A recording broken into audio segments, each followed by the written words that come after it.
임금 사각지대에 놓인 노동자들에 대한 연속 보도 5번째입니다. 다문화센터에서 통번역을 하는 이주 노동자들은 코로나19 검사부터 백신 접종까지 역할이 갈수록 커지는데도 여전히 최저임금만 받고 있습니다. 단순 업무로 분류돼 있다는 게 그 이유입니다. 박희재 기자가 보도합니다. 10여 년 전 한국에 와 결혼하고 귀화한 이주 노동자 A씨. 정부 산하 공공기관인 다문화가족지원센터에서 베트남어 통번역 업무를 하고 있습니다. 일한 지 어느덧 7년 차인데 월급은 아직도 최저임금 수준. 초과 근무 수당은 받은 적도 없습니다.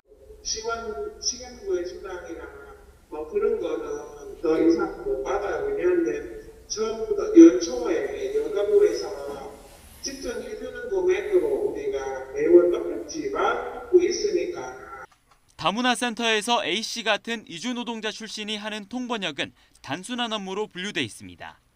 낮은 임금이 책정돼 있는 데다 경력이 높아져도 받는 돈에 변동이 없습니다.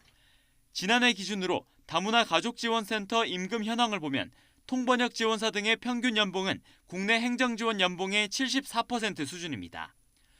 통번역 업무 등을 하는 이주 여성 노동자 86%는 임금 차별을 받고 있다고 응답했습니다. 센터 소속 이주 노동자들은 정부가 실질적인 임금 인상안을 내놓아야 한다고 촉구했습니다. 1년 일했던 5년 일했던 10년 일했던 동일한 그런 임금 받고 있는 그런 형태고, 앞으로도 호봉제 적용하지 않으면 똑같은 그런 일들이 발생할 것 같습니다. 한국인 직원들과 임금 체계와 처우가 다른 건 사실상 인종차별이라는 겁니다. 특히 코로나19 사태 이후 방역관리와 백신 접종 등을 위해 이주 노동자 통번역 역할이 커지고 있는데도 그 중요성을 인정하지 않는다고 반발했습니다.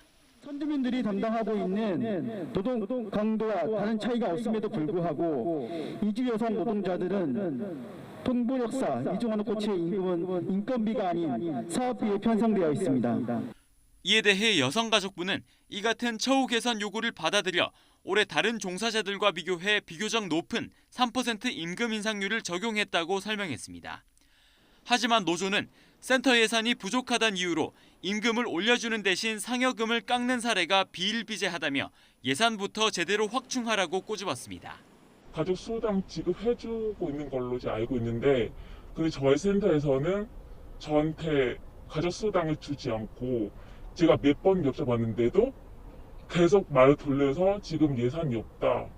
노조는 이어 공공기관 소속 통번역 담당 이주 노동자들의 임금 배분 방식에 인종차별 소지가 있는지를 조사해달라며 국가인권위원회에 진정서를 제출했습니다. YTN 박희재입니다.